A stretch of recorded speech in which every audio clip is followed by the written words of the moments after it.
So welcome back to SPED 738, Module 2. For the next few minutes, I want to just take a look at some of the key points that the book makes about inclusion in the classroom and just point out some things that I really want you to keep in mind as we're looking at inclusion. When we talk about inclusion, we're really talking about the where, the what, and the how. And you'll notice that the authors in the textbook really talk about how IDA has really pushed lately the more the what and the how. So really looking at curriculum mastery as the what, and that's not just curriculum in terms of a different curriculum for our students with disabilities, but it's really looking at that general ed curriculum, those expectations that we have for non-disabled students in the classroom. And then looking at the how, so those methods and pedagogy. Generally, what in the past has driven placement, okay, and placement is a location, and so I think that is partly what trips us up in special education. But when we look at where is the student going to spend the majority of the day? Is it going to be in the general ed classroom, or is it going to be pull out? And oftentimes, in the past, we started that conversation more about where than talking about the what and the how. And so it's really helpful as you get into developing individual education plans, IEPs, and working with students with disabilities, looking at whether the general ed classroom is more beneficial to them, or is it more beneficial to do a resource room pull-out type program for certain things during their day. Really important for us to think about the what and the how, and think about if that what and that how can be met in the general ed classroom. Your author talks a lot about the benefits of inclusion outside of just the curriculum. There are a number of benefits that we know exist for inclusion. We have good peer models in the classroom, right, who are modeling good behavior. They're modeling what it looks like to be an effective learner, okay? You don't always get that in those pull-out resource room type situations, because oftentimes you're being pulled out with other students with disabilities who may also be delayed or need assistance in some of those learner characteristics, like sitting appropriately, paying attention when the teacher's talking. What does it look like to complete an assignment while the teacher maybe is walking around the room helping? How do I stay focused? What does it look like when a student is focused? Those things are all being modeled in that general ed classroom, and important for our students with disabilities to see that. The other part of inclusion that's extremely beneficial are all those social skills that you develop even when social skills aren't necessarily being taught, but maybe you're working in a group on an activity, trying to solve a problem, and lots of interaction that's occurring that student with disabilities is observing, and really good examples. Sometimes not such good examples, but even those not good examples give us an opportunity to talk about maybe some things that other students are doing and doing well, and pointing those out to our student with disabilities. So those social aspects of what goes on in that general ed classroom are really critical for our students with disabilities. If they are pulled out all of the time for their instruction, they're really missing out on those critical experiences that help them develop those social skills that are so important when they become adults. And so sometimes we have to weigh, what is most important for the student. Sometimes those things like social skills are really important, and they need to be in the general ed classroom with some accommodations and modifications. Maybe we're modifying the how. Maybe the pedagogy that we're using with them is going to look different. Or maybe we're modifying the what. Maybe the mastery level is going to look different for them, but they're still in that general ed classroom participating. So I really want you to focus on what the authors say about this. It's really important for us to consider, and for you to have a really good kind of philosophy of what you think inclusion looks like, what you hope for your students that you're serving in terms of how they're included in the classroom, and really be able to share that with others, share those with people on teams that you're working with, whether it's the IEP team or related service people you're working with, or those general ed teachers that you're working with. What does inclusion look like to you? Why is it important? Really being able to share that with other teachers is going to be important for you in your role as a special ed teacher, and really your role as an advocate for those students who are on your caseload. And as we know, inclusion is driven by the individualized education plan, okay?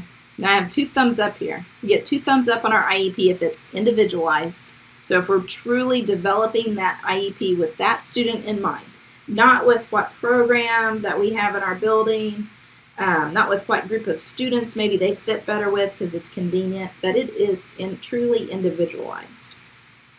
And then that the IEP is focused on the general ed curriculum.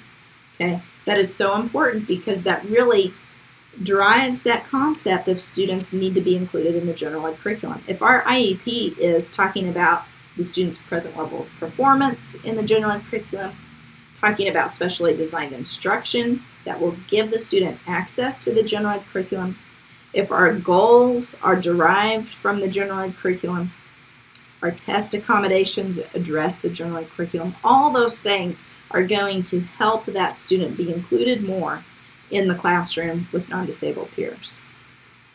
So there's several things I just kind of want to point out about IEPs. Your text goes through this in pretty good detail, and we're going to be talking about IEPs really throughout the semester.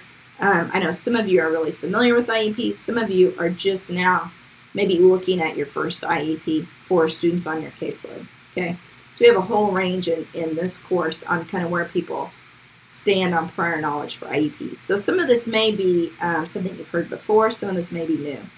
But I wanted to talk about a few things specific to the chapter. One of the things that they talk about is including supplementary aids and services, and I kind of wanted to, that's something I think frequently in IEPs we just kind of gloss over, and so I wanted to address kind of what those would look like. Here we're talking about specifically what aids and services that we need to include in the IEP to give that child with a disability more access to the general ed curriculum. Okay?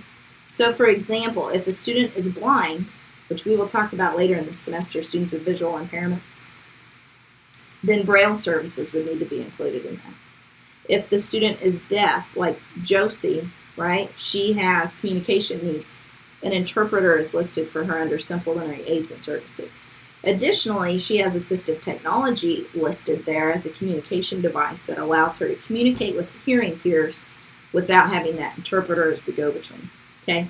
Those are examples of supplementary aids and services. Another thing that will fall under that is behavior. So if there are behavior interventions, if we need behavior supports, anything like that, we would include underneath supplementary aids and services. And additionally, assistive tech. I talked about, for example, the device that Josie uses to communicate. This can also be maybe a calculator for math if we deem that necessary for our student with disability. But those supplementary aids and services, the important thing is that they're individualized. Okay, so they're going to look different for every student that we have on our caseload. Then we have the goals, and we'll talk some in this course about goals. There will be other courses in the program that you will work more in depth on IEP goals. But here, the goal is really, it's just going to be clear and concise, telling us what the goal is targeting, what behavior is expected, under what conditions, and to what degree of proficiency. So we're really wanting to be specific here. So if another teacher picks up that IEP, maybe in another building, that student moves. They know exactly what we're working on. They know where the student, what the behavior is expected, whether it be in writing, math, behavior goals, communication goals, anything like that, and to what degree of proficiency.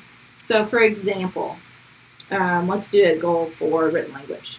Okay, so we could say Johnny is expected to write a 4-sentence paragraph with a beginning, a conclusion, and 2 supporting sentences with 75% accuracy on grammar and spelling, okay, by such and such date.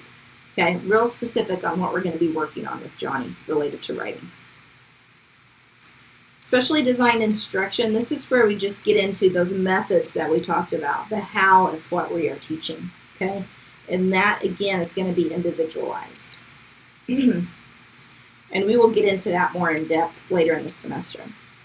Related services, so anytime a student needs an additional service to benefit from special education and participate in the general ed curriculum, we identify those under related services. Okay, so this is always helps me think about when I'm thinking about related services and whether the student needs it or not, I think about would it help them benefit from special education and participate in the general ed curriculum.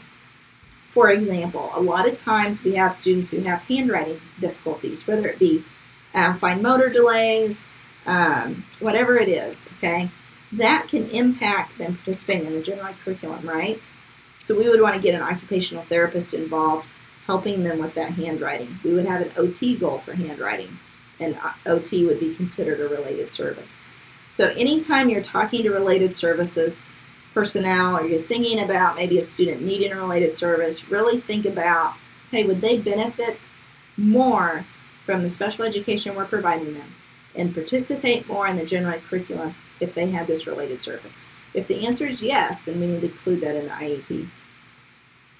And then finally, testing accommodations. So when we're looking at district and state assessments, really identifying those accommodations that the student will need to participate in the test.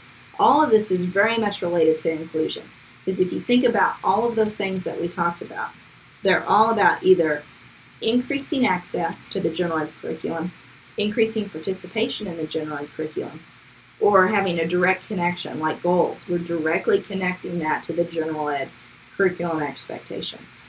Okay, so I think these are just important points to remember. There's a lot of good information. I want to make sure you really read it in the textbook about IEPs, and we will come back to this as we kind of dig into the characteristics of individual disabilities. We will make connections in each module about the role that IEP plays in that.